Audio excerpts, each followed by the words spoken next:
أعوذ بالله من الشيطان الرجيم. بسم الله الرحمن الرحيم. إن الله يأمر بالعدل والإحسان وإيتاء ذي القربى وينهى عن الفحشاء والمنكر والبغي يعظكم لعلكم تذكرون. صدق الله العظيم. وقال النبي صلى الله تعالى عليه وسلم: ألا كلكم راع وكلكم مسؤول عن رعيته، أو كما قال عليه الصلاة والسلام، وعلى آله وصحبه أجمعين. محترم بزرگوں، دوستوں، دینی بھائیوں اور عزیز بچوں، میں نے جو اس وقت آپ حضرات کے سامنے قرآن کریم کی ایک آیت تلاوت کی ہے، آپ میں سے سبھی حضرات ہر جمعے کو اس کو سنتے ہیں۔ دنیا میں جہاں کہیں جمعہ کی نماز ہوتی ہے، خطبہ ہوتا ہے، ہر خطیب اس آیت کو اپنے خطبے کے آخر میں ضرور پڑھتا ہے، اور یہ آیت ہے بھی ایسی ہی، انتہائی جامع آیت ہے۔ عبداللہ ابن مسعود رضی اللہ عنہ فرماتے ہیں کہ ہر طرح کے خیر کو اور شر کو اس آیت میں سمو دیا گیا ہے۔ اسی لیے خلیفہ راشد حضرت عمر ابن عبدالعزیز رحمۃ اللہ علیہ کی جب حکومت اور خلافت آئی تو انہوں نے ان کے جتنے گورنرز تھے، جتنے عاملین تھے، سب کے نام ایک سرکاری آرڈیننس جاری کیا تھا، اور انہوں نے یہ کہا تھا کہ ہر خطیب کو جمعے کی نماز میں اس آیت کو ضرور پڑھنا ہے۔ جب سے حضرت عمر ابن عبدالعزیز رحمۃ اللہ علیہ کا یہ آرڈیننس جاری ہوا ہے، اس وقت سے لے کر آج تک ہر ممبر اور محراب سے یہ آیت پڑھی جاتی ہے۔ ارے ہر جمعے کو یہ آیت تو سنتے ہیں نا، ان اللہ یأمر بالعدل والاحسان۔ آخر ہے کیا اس آیت میں؟ ظاہر ہے کہ بہت مختصر وقت ہوتا ہے، ابھی 20 منٹ کا وقت ہے، اور اس مختصر وقت میں اس آیت میں جن چیزوں کو بیان کیا گیا ہے اس کو واضح کرنا اتنا آسان نہیں ہے، لیکن بہرحال اس کا ترجمہ کر کے کچھ باتیں آپ حضرات کے سامنے بیان کرنے کی کوشش کی جائے گی۔ اللہ تبارک و تعالیٰ نے اس آیت کریمہ میں 3 چیزوں کا حکم دیا ہے جو خیر ہیں، بھلائی کی چیز ہیں، اچھائی کی چیزیں ہیں، اور 3 چیزوں سے منع کیا ہے۔ اللہ نے کون سی 3 چیزوں کا حکم دیا؟ ان اللہ یأمر بالعدل والاحسان وإیتاء ذی القربیٰ، اور اس کے مقابلے میں 3 چیزوں سے منع کیا، وینہی عن الفحشاء والمنکر والبغی۔ کیا ہے یہ 3 چیزیں؟ پہلے نمبر پر اللہ تبارک و تعالیٰ نے عدل کا حکم دیا ہے۔ عدل کا معنی ہوتا ہے عربی میں برابری کے، مطلب یہ ہے کہ ہر آدمی ہر کام کو اچھے انداز سے اور اس کا جو صحیح طریقہ ہے اس طریقے پر انجام دے، یہ عدل ہے۔ عدل کا تعلق حکومتوں سے بھی ہے، عدل کا تعلق عدالتوں سے بھی ہے، عدل کا تعلق خود ہماری اپنی ذات سے بھی ہے۔ عدالتیں لگتی ہیں عدل کے نظام کو قائم کرنے کے لیے، ان کی ذمہ داری ہے کہ اگر کسی کمزور پر انیائے ہوتا ہے، ظلم ہوتا ہے، تو وہ اس کے خلاف ایکشن لیں، ہر ایک کے ساتھ انصاف کا ماحول قائم ہو، یہ عدل ہے۔ لیکن اس وقت جو ہمیں سمجھنے کی ضرورت ہے وہ یہ ہے کہ عدل کا تعلق خود ہماری ذات سے بھی ہے، ہمیں ہر کام کو اچھے ڈھنگ سے انجام دینا ہے، یہ عدل ہے۔ اگر ہم گورنمنٹ کے ملازم ہیں، اگر ہم کسی کمپنی میں جاب کر رہے ہیں، تو اس کی طرف سے جو ہمارا معاہدہ ہے کہ ہمیں اتنے بجے سے اتنے بجے تک ڈیوٹی کرنی ہے، تو عدل کا تقاضا ہے کہ آپ پورے وقت میں ڈیوٹی کریں، چاہے کیمرے کی نگاہیں آپ کو دیکھ رہی ہیں یا نہیں دیکھ رہی ہیں، لیکن اللہ رب العزت کے فرشتے آپ کی ایک ایک حرکت کو نوٹ کر رہے ہیں۔ اس لیے اگر ہم نے صحیح طریقے سے ڈیوٹی انجام نہیں دی، اگر ہم کسی کے ہاں مزدوری کر رہے ہیں اور ہم نے یہ دیکھا کہ وہ ابھی موجود نہیں ہے تو ہم نے کام میں ڈنڈی مار دی، تو گویا ہم نے عدل کے تقاضوں کو پورا نہیں کیا۔ ہم ٹیچر ہیں، ہم صحیح وقت پر نہیں پہنچتے اور دیر سے پہنچتے ہیں اور حاضری غلط لگا رہے ہیں، اس کا مطلب ہے کہ ہم عدل کے تقاضے کو پورا نہیں کر رہے ہیں۔ اس لیے عدل بہت بنیادی لفظ ہے، بہت بنیادی چیز ہے۔ عدل کے ذریعے دنیا کا نظام قائم ہوتا ہے۔ اگر ہر آدمی اپنی اپنی ذمہ داری کو سمجھے، اپنی اپنی ڈیوٹی کو سمجھے، تو پھر دیکھیے بہت سی برائیاں اور بہت سی بیماریاں خود بخود اپنے آپ مر جائیں گی۔ تو اس لیے یہ عدل بہت اہم چیز ہے، اسے ہمیں اپنی زندگیوں میں بھی اتارنا ہے، اور سماجی سطح پر بھی، عوامی سطح پر بھی اس کی فضا عام ہونی چاہیے۔ میں بہت شارٹ میں صرف اشارہ کر رہا ہوں۔ دوسرے نمبر پر ہے احسان۔ اس کو سمجھنے کی ضرورت ہے۔ عدل یہ پہلا درجہ ہے، احسان کا درجہ عدل سے بڑھ کر ہے۔ مطلب اس کا یہ ہے کہ ہمارے ذمے فرائض کی ادائیگی ہے، اس فرائض کی ادائیگی یہ عدل ہے، یہ تو کمپلسری ہے، ضروری ہے، ہر آدمی کو کرنا ہی ہے۔ لیکن اس کے ساتھ ساتھ سنن ہیں، نوافل ہیں، ان کو بھی بجا لانا یہ احسان ہے۔ نماز ہمیں شرائط کے مطابق ادا کرنی ہے، یہ عدل ہے، کرنا ہی ہے، ورنہ اس کے بغیر ہم مجرم ہوں گے۔ لیکن اسی نماز میں خوبی پیدا کرنا، ایسا محسوس ہو کہ جیسے ہم اللہ کے سامنے سجدہ کر رہے ہیں، ایسا محسوس ہو کہ اللہ ہمیں دیکھ رہا ہے، اور ایسا محسوس ہو کہ جیسے ہماری زندگی کی بالکل یہ آخری نماز ہے، جنت کے مناظر، جہنم کے مناظر ہمارے سامنے ہیں، ہماری آنکھوں سے آنسو بہہ رہے ہیں، یہ ہے احسان۔ یاد رکھیے، عدل کا تعلق جیسے ہر معاملے سے ہے، احسان کا تعلق بھی صرف عبادات سے نہیں ہے، ہر معاملے سے ہے۔ اور عدل سے حکومتیں قائم ہوتی ہیں، لیکن حکومتوں کی جو محبوبیت ہے اور ان کی جو مقبولیت ہے وہ احسان کے نظام سے قائم ہوتی ہے۔ اس لیے رسول اکرم صلی اللہ علیہ وسلم نے صرف عدل کی تعلیم نہیں دی ہے۔ آپ قانون کے سہارے، قانون کے ڈنڈے سے لوگوں کا سر تو جھکا سکتے ہیں، لیکن لوگوں کے دلوں کو آپ اپنی طرف متوجہ نہیں کر سکتے۔ اس کے لیے قرآن کریم نے کہا کہ عدل کے ساتھ ساتھ اللہ تعالیٰ کی طرف سے احسان ہے، ہر معاملے میں ہے۔ ہم نے کسی سے قرض لیا، وقت پر صحیح انداز میں قرض کی ادائیگی یہ عدل ہے، یہ کرنا ہے، یہ ضروری ہے، ورنہ مطل الغنی ظلم۔ اگر ہمارے پاس قرض کی ادائیگی کی سہولت ہے پھر بھی اگر ہم نے وقت پر قرض ادا نہیں کیا تو یہ ظلم ہے۔ حدیث پاک میں ہے، ایک اللہ تبارک و تعالیٰ کے یہاں شہید کا کتنا اونچا مقام ہے، وہ اپنی جان کو اللہ کے راستے میں، اللہ کے دین کی خاطر قربان کر دیتا ہے، اس لیے اس کے خون کا قطرہ زمین پر گرنے سے پہلے اللہ کی طرف سے مغفرت کا اعلان ہو جاتا ہے۔ لیکن حدیث پاک میں ہے، اگر اس شہید کی گردن پر بھی کسی کا دین ہے اور کسی کا قرض ہے تو اللہ شہادت کے باوجود اس کی مغفرت کا اور اس کے لیے جنت کا اور اپنی رضامندی کا اعلان نہیں کرتے، بلکہ اسے مؤخر کر دیا جاتا ہے کہ پہلے دیکھا جائے گا اس کے قرضوں کی ادائیگی ہو رہی ہے یا نہیں ہو رہی ہے۔ دین کو سمجھیے، دین صرف عبادات کا نام نہیں ہے، دین ہر ایک کے حق کی ادائیگی کا نام ہے۔ جب آدمی مرتا ہے، شریعت کا پورا نظام، پورا سسٹم ہمارے سامنے موجود ہے۔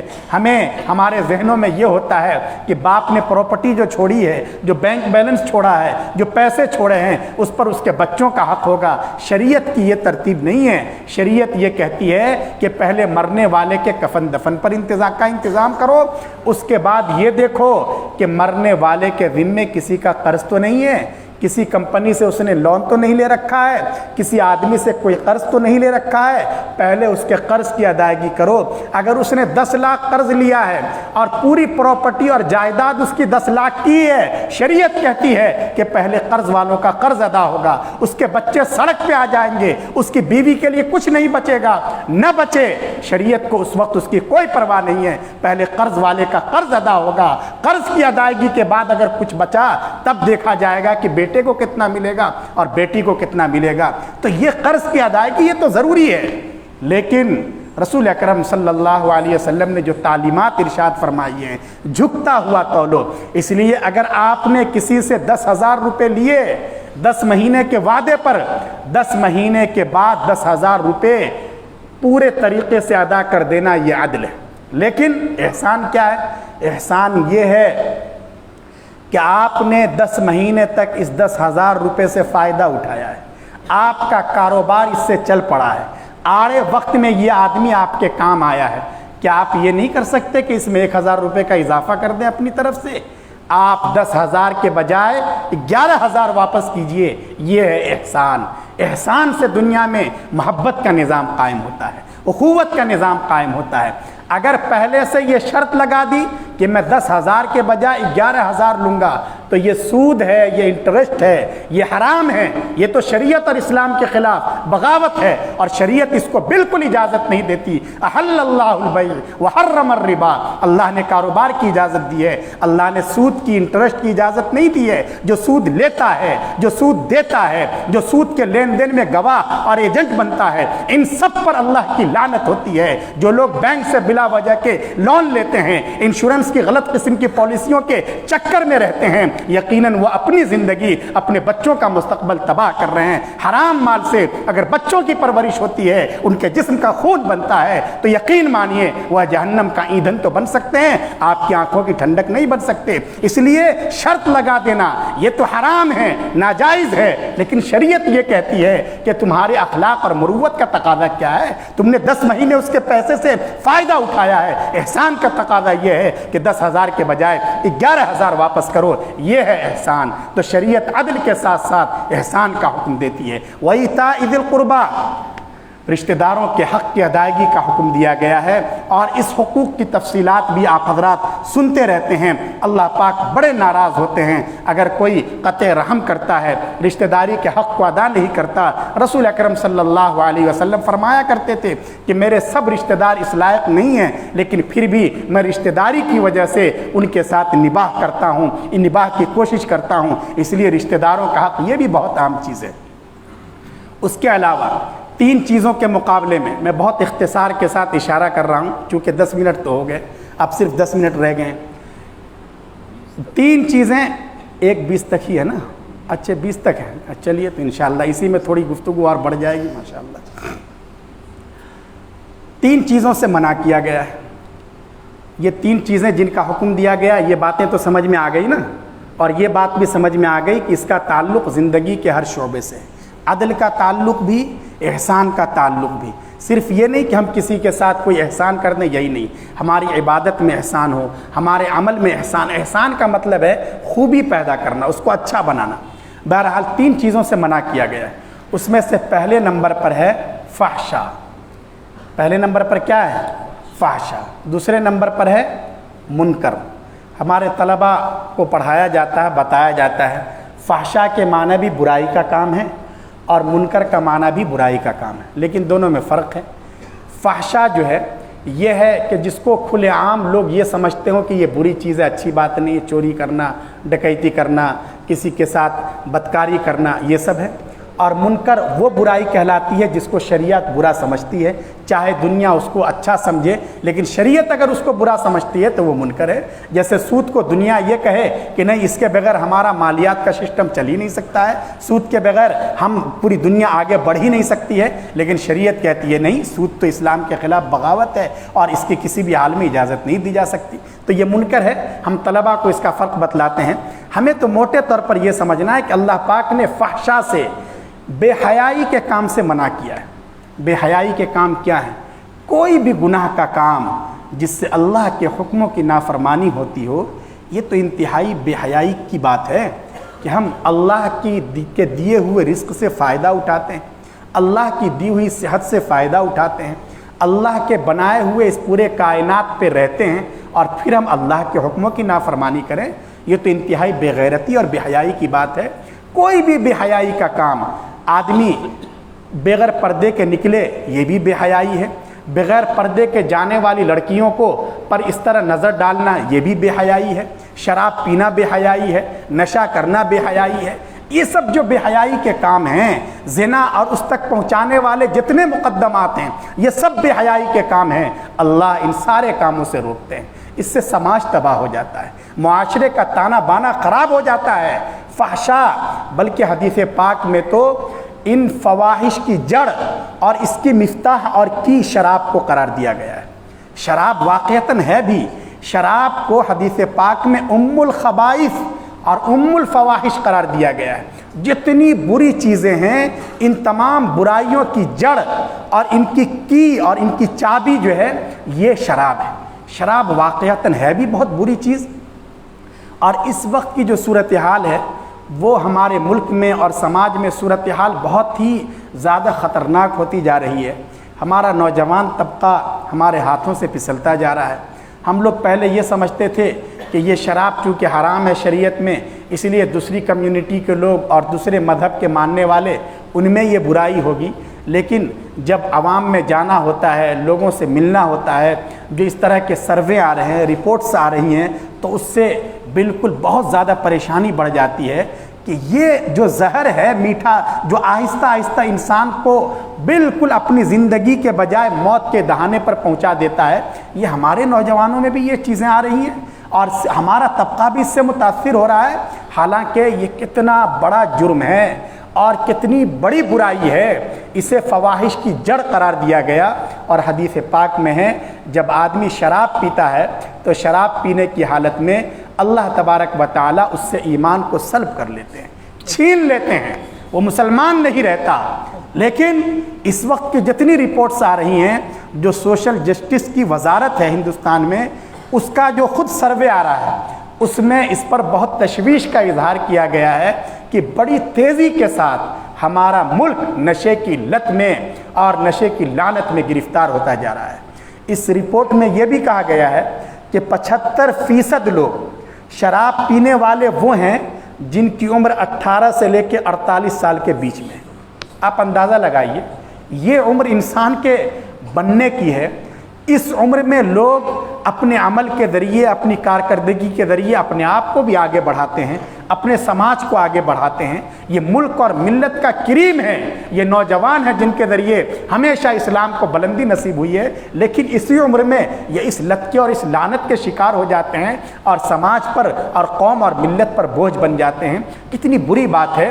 تو اس لیے ہمیں اس کو بہت سنجیدگی سے لینے کی ضرورت ہے۔ یہ حرام ہے اور شریعت میں اس کو صاف لفظوں میں حرام قرار دیا گیا، کل مسکر خمر و کل خمر حرام، کہ دیکھو آپ صلی اللہ علیہ وسلم نے یہ بھی واضح کر دیا کہ جو بھی چیز نشہ پیدا کرے وہ حرام ہے۔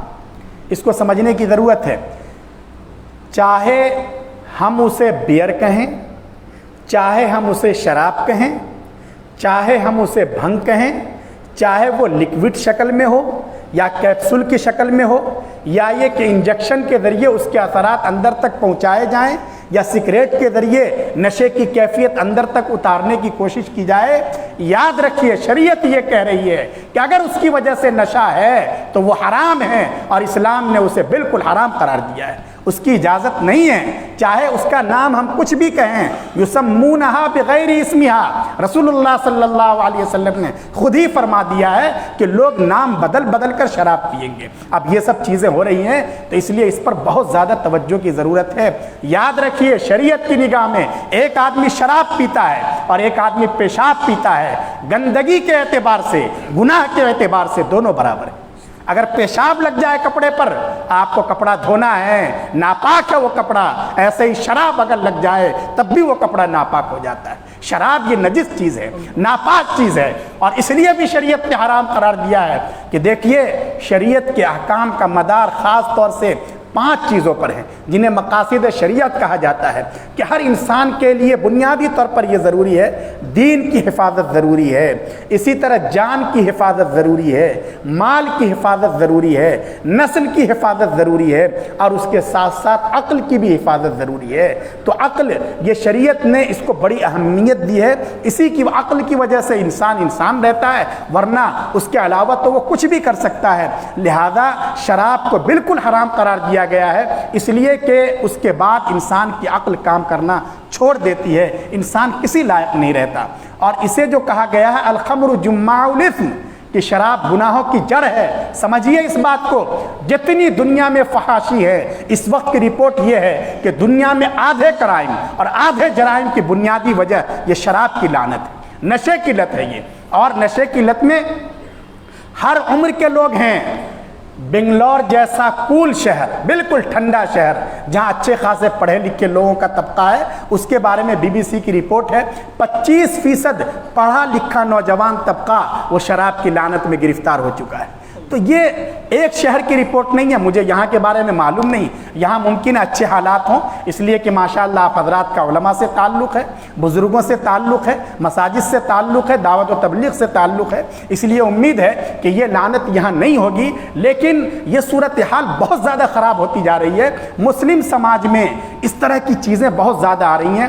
پچھلے سال ہمارا جانا ہوا تھا، امارت شریعہ بہار میں ایک تنظیم ہے اور جس کے تحت بہت اچھے کام ہوتے ہیں، بہت مضبوط تنظیم ہے یہ۔ تو انہوں نے اپنا ایک پروگرام رکھا تھا، وہ اس طرح اصلاح معاشرہ کا اور سماج سدھار کا پروگرام رکھتے ہیں۔ تو ان کو ظاہر ہے کہ ان کے پروگرام میں لاکھوں کا مجمع ہوتا ہے، بہت مقبول تنظیم ہے وہاں۔ تو ایک مسلم ادارے کو انہوں نے لیا، تو ادارے والوں نے دے تو دیا کہ ہمارا فیلڈ ہے، لیکن کہا کہ اس میں کچرا بہت ہے اور گندگی بہت ہے، آپ خود صفائی کیجیے، آپ جانیے۔ انہوں نے کہا کہ ہم کروا لیں گے۔ لیکن جب ہم اس پروگرام میں پہنچے تو جو پروگرام کے آرگنائزر تھے وہ بتانے لگے کہ مولانا اتنے دکھ کی بات ہے کہ یہ مسلم ادارہ ہے، آزاد اکیڈمی، اور یہاں صرف مسلم طلبہ اور طالبات ہیں، دونوں کے لیے الگ الگ تعلیم کا سیشن ہے، الگ الگ وقت ہے، سارا نظام چلتا ہے۔ اس کے باوجود ہمیں اس ادارے کے میدان کی صفائی کے دوران 2000 نشے کے انجیکشن ملے جو ان نوجوان لڑکوں اور لڑکیوں نے استعمال کیے تھے۔ یہ سب کیا ہو رہا ہے ہمارے مسلمانوں میں؟ ہمارے سماج میں یہ سب چیز آ رہی ہے، ہمارے نوجوان ہمارے ہاتھوں سے پھسلتے جا رہے ہیں اور بگڑتے جا رہے ہیں۔ ان کا ذمہ دار کون ہے؟ ہم کیوں نہیں سوچتے ان چیزوں کو؟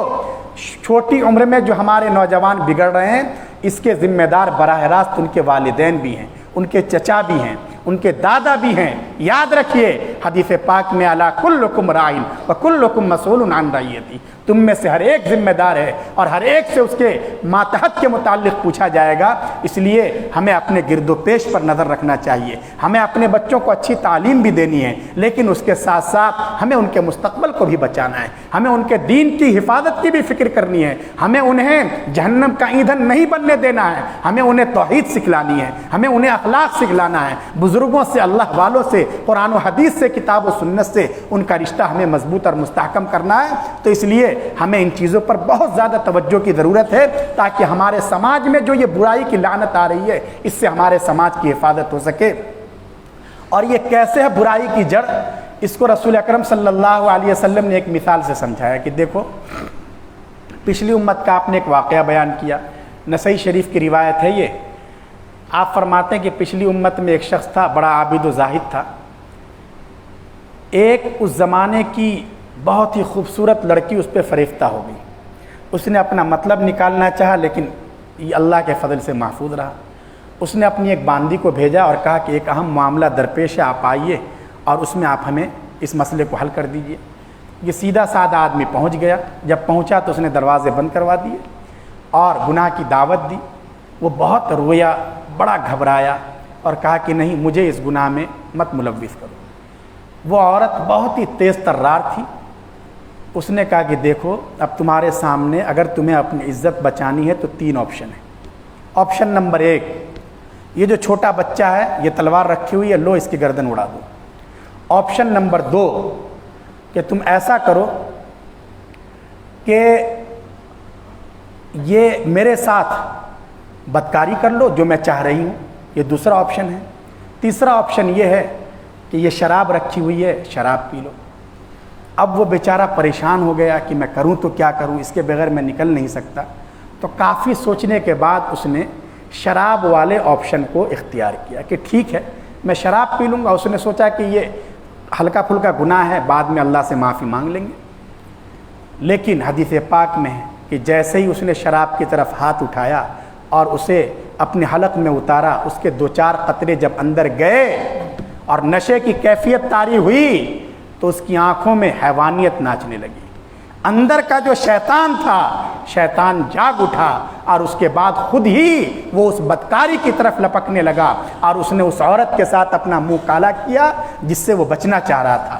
اور پھر جب اس نے گناہ کر لیا، گناہ کرنے کے بعد اکثر دماغ کی لائٹ جلتی ہے کہ یہ میں نے کیا کیا. گناہ کے وقت تو آدمی کو احساس نہیں ہوتا، تھوڑی دیر کی لذت ہوتی ہے، مزہ ہوتا ہے. جب اس نے یہ کام کر لیا اب اسے احساس ہوا کہ یہ چھوٹا بچہ یہاں بیٹھا ہوا ہے، اس نے اگر باہر بھانڈا پھوڑ دیا تو لوگ مجھے متقی سمجھتے ہیں، اللہ والے سمجھتے ہیں، نہ جانے لوگ کیا سوچیں گے. اس لیے اس نے تلوار اٹھائی اور اس بچے کی بھی گردن اس کے جسم سے الگ کر دی. آپ صلی اللہ علیہ وسلم فرماتے ہیں یہ برائیوں کی جڑ ہے یہ شراب. آدمی جب شراب پیتا ہے تو کسی کا بھی مرڈر کر سکتا ہے. آدمی جب شراب پیتا ہے کسی کی عزت سے بھی کھلواڑ کر سکتا ہے. اس لیے شریعت اس کو گندگی مانتی ہے، شریعت اسے حرام قرار دیتی ہے. اور اگر اسلامی حکومت ہو تو ایسے لوگوں کو سب لوگوں کے سامنے کھڑا کر کے کوڑے لگائے جاتے ہیں تاکہ اس سے سماج کو بچایا جا سکے. یا ایھا الذین آمنوا انما الخمر والمیسر والانصاب والازلام رجس. اے ایمان والو، یہ شراب اور یہ جوا اور یہ پانسا اور یہ فال کے تیر یہ سب گندی چیزیں ہیں، شیطانی کام ہیں، تم ان سے بچو. تو اس لیے اس وقت کی بہت زیادہ ضرورت ہے کہ ہم لوگ اپنے سماج میں لگنے والی اس آگ کو بجھانے کی کوشش کریں. ہم اپنا رول پلے کریں. ہم یہ نہ سمجھیں کہ ہمارا پوتا تو محفوظ ہے. حاجی صاحب یہ سوچنے سے کام نہیں چلے گا. یاد رکھیے اگر کسی کا گھر جل رہا ہے تو اس کی چنگاری کبھی بھی آپ کے گھر کو بھی خاکستر کر سکتی ہے. اس لیے آنکھ مت بند کیجیے. اگر آپ کے محلے اور گاؤں میں دوسرے بچے بھی اگر اس کی طرف جا رہے ہیں، آپ بیٹھیے، غور کیجیے، انہیں پیار کے ساتھ محبت کے ساتھ سمجھائیے اور اپنے معاشرے کو ان برائیوں سے پاک کرنے کی کوشش کیجیے. اس کی وجہ سے کتنی خرابیاں ہیں. آپ علماء کرام سے پوچھیں، آپ حضرت مفتی صغیر صاحب سے پوچھیں، دارالافتاء میں جو مسائل آ رہے ہیں، شراب کی وجہ سے اتنے کیسز بن رہے ہیں. جہاں بھی طلاق کا واقعہ آ رہا ہے، طلاق سے کیا ہوتا ہے، آدمی چند الفاظ بول دیتا ہے، اس سے پوری زندگی تباہ ہو جاتی ہے، بچے بے گھر ہو جاتے ہیں، عورت کی زندگی اجیرن ہو جاتی ہے. بات کہاں سے شروع ہوئی تھی؟ تو بس میں نشے میں تھا اور اپنے آپ میں نہیں تھا، میں نے طلاق طلاق طلاق کہہ دیا. تو یہ سب جو برائیاں آ رہی ہیں جس سے سماج تباہ ہو رہا ہے اور گھر اجڑ رہا ہے، اس لیے ہمیں ایسی برائیوں پر قدغن لگانے کی ضرورت ہے. ہمارے نوجوانوں کو حوصلے سے کام لینا پڑے گا، انہیں عہد کرنا پڑے گا. شروع میں تو شوقیہ وہ شروع کر دیتے ہیں، بعد میں یہ ان کی مجبوری بن جاتی ہے. یہ چیز ان کو اپنے عہد کو پورا کرنا پڑے گا. اس لیے سب کو مل جل کر اپنے سماج کو اس برائی سے پاک کرنے کی فکر کرنی ہے. انشاءاللہ سبھی حضرات فکر کریں گے انشاءاللہ. تو فحشا والمنکر اور اسی طرح جو بھی برائی کی چیزیں ہیں، ان برائیوں کی چیزوں سے اللہ تبارک و تعالی منع فرماتے ہیں. اور گندگی میں ساری چیزیں ہیں، جیسا کہ میں نے کہا بغیر پردے کے نکلنا یہ بھی فحاشی ہے اور یہ بھی برائی کی چیز ہے. اور اگر بغیر پردے کے کوئی خاتون گزر رہی ہے اس پر نگاہ ڈالنا یہ بھی بری بات ہے. اس لیے قرآن کریم نے مردوں کو بھی کہا اپنی نگاہیں نیچی رکھو، عورتوں سے بھی کہا کہ تم سماج میں گناہ کے جراثیم مت پھیلاؤ، اپنی نگاہیں نیچی رکھو، ورنہ سماج میں خرابیاں آتی ہیں. اور ایسے سماج پر جس میں گناہ عام ہو، شراب عام ہو، بدکاری عام ہو، لڑکوں اور لڑکیوں کے آپس کے تعلقات عام ہو، ایسے سماج پر اللہ کی لعنت آتی ہے. آج کل جو بہت سے ایسے واقعات ہوتے ہیں اس میں یہ ہے کہ جو شریعت کے جو احکام ہیں ان حدود کو ہم سامنے نہیں رکھتے، جس کی وجہ سے خاندان کی بدنامی ہوتی ہے. بسا اوقات یہ لڑکے اور لڑکی آپس میں محبت کی وجہ سے اپنے دین اور مذہب تک کو چھوڑ بیٹھتے ہیں. تو اس لیے ان چیزوں پر بھی قدغن لگانے کی ضرورت ہے. ہمیں اپنے نوجوانوں کو بھی سمجھانا ہے. نوجوانوں کو یہ سمجھنا چاہیے کہ دیکھو اللہ تبارک و تعالی نے گناہ سے بچنے میں بڑا لطف رکھا ہے. رات بھی میں نے یہ بات کہی تھی کہ گناہ کرنے میں سمجھتے ہو کہ رات کو گناہ کرو، موبائل پر فلمیں دیکھو، ویڈیو دیکھو، غلط قسم کے پروگرام دیکھو، سیریل دیکھو، مزہ آتا ہے؟ نہیں. نوجوانوں کبھی موبائل کو ایک طرف رکھ دو، وقت پر سو جاؤ، رات کے آخری پہر میں اٹھو، اللہ کے سامنے رو اور گر گڑاؤ، دیکھو کتنا مزہ آتا ہے، کتنا لطف آتا ہے. صرف سونے میں مزہ نہیں ہے، جاگنے میں بھی اللہ نے بڑا لطف رکھا ہے. ایمان میں، عبادت میں اللہ نے چاشنی رکھی ہے. اپنی نگاہیں جھکا لیا کرو. ایک نوجوان ہے، وہ جماعت میں گیا، اسے 2 رکعت نماز کی توفیق ہوتی ہے، اتنا مزہ آتا ہے اسے اس نماز میں، آنکھوں سے آنسو جاری ہیں، ایسا لگتا ہے جیسے اللہ سے اس کا تعلق بہت زیادہ مضبوط ہو گیا ہے۔ وہ پریشان ہے کہ آخر کیا بات ہے، میں تو بہت دنوں سے جماعت میں نکلتا ہوں، میرا علماء سے بزرگوں سے تعلق ہے، لیکن آج تک نماز میں ایسا لطف نہیں آیا۔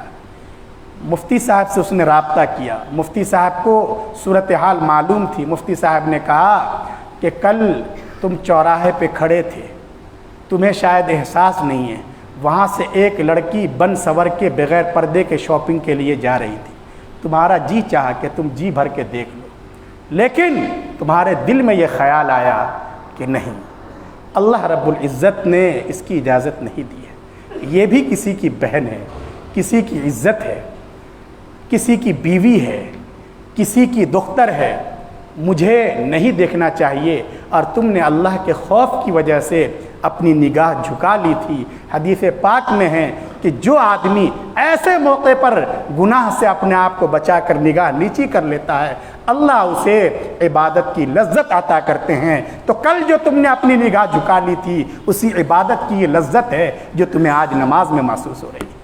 جو لذت تمہیں 1 کروڑ روپے کہیں سے پا کر، بڑا گفٹ پا کر تمہیں نصیب نہیں ہوتی، وہ لذت اللہ نے تمہیں نماز میں عطا کی ہے۔ اس لیے نوجوانوں، نماز چھوڑنے میں مزہ نہیں ہے، گناہ کرنے میں صرف مزہ نہیں ہے، چھوڑ دو گناہوں کو اللہ کے خاطر، چھوڑ دو اس طرح کے معاملات کو، چاہے تمہیں یہ لگے کہ ہمیں اس میں بڑا بینیفٹ ہے، بڑا فائدہ ہے، لیکن اگر اسلام کے خلاف ہے، شریعت کے خلاف ہے، اللہ کے واسطے اسے چھوڑ دو۔ دیکھو اللہ زندگی میں کیسا لطف عطا کرتے ہیں۔ ہمارے یہاں شادیاں ہوتی ہیں، ڈی جے بجائے جاتے ہیں، نہ جانے کتنے رسم اور رواج ہوتے ہیں، اور لگتا ہے کہ اس کے بغیر شادی کا کیا لطف آئے گا۔ نہیں، ایک مرتبہ مان لو، کم از کم ایک مرتبہ عہد کر لو کہ گھر میں شادی ہونے والی پہلی شادی یہ سنت کے مطابق ہوگی، سادگی کے ساتھ ہوگی۔ دیکھو اس میں کتنا مزہ آتا ہے، خاندانوں میں کتنا جوڑ پیدا ہوتا ہے۔ تو اس لیے قرآن کریم کی اس آیت میں ہمیں جن چیزوں سے بچنے کا حکم دیا گیا ہے، فحاشی ہو، برائی ہو اور بغی، کسی پر بھی ظلم کرنا، کسی کی حق تلفی کرنا، کسی سے مزدوری کروا لی اور وقت پر اس کی مزدوری نہیں ادا کی، کسی سے کوئی معاہدہ کیا اس معاہدے کی خلاف ورزی کی، ان ساری چیزوں سے اللہ تبارک و تعالیٰ نے ہمیں منع کیا ہے۔ 3 چیزوں کا حکم دیا ہے، 3 چیزوں سے منع کیا گیا ہے، اور واقعتاً یہ آیت ایسی جامع ہے کہ اگر یہ آیت ہماری زندگیوں میں آ جائے تو ہماری زندگی بالکل رائٹ وے کی طرف چل پڑے گی۔ اللہ تبارک و تعالیٰ سے دعا ہے کہ اللہ تبارک و تعالیٰ مجھے بھی توفیق عمل سے نوازیں، آپ حضرات کو بھی توفیق عمل سے نوازیں۔ میں شکر گزار ہوں حضرت مفتی صاحب کا اور مدرسے کے جو ذمہ دار حضرات ہیں، اور میں ان حضرات کی دعوت پر یہاں دارالعلوم دیوبند سے حاضر ہوا۔ آپ سبھی حضرات کا دارالعلوم دیوبند سے تعلق ہے، ہر مسلمان یہ سمجھتا ہے کہ دارالعلوم کا احسان ہماری گردن پر ہے، اور مجھے اس لیے بھی حاضری ہوئی کہ ہمارے حضرت مفتی فیض الوحید صاحب، اللہ ان کو غریق رحمت فرمائیں، ان سے بڑا تعلق تھا، انہوں نے بھی کئی مرتبہ مجھے یہاں آنے کی دعوت دی اور میں حاضر بھی ہوا ان مجلسوں میں۔ کل میں آج تک آ نہیں سکا تھا، ان کی قبر پہ فاتحہ بھی نہیں پڑھ سکا تھا، کل میں آیا، کل ان کی وفات کو 2 سال مکمل ہوئے، تو آ کر میں نے ان کے قبر پہ بھی فاتحہ پڑھا، ان کے لیے دعائے مغفرت بھی کی، سب لوگوں سے گزارش کی ہے۔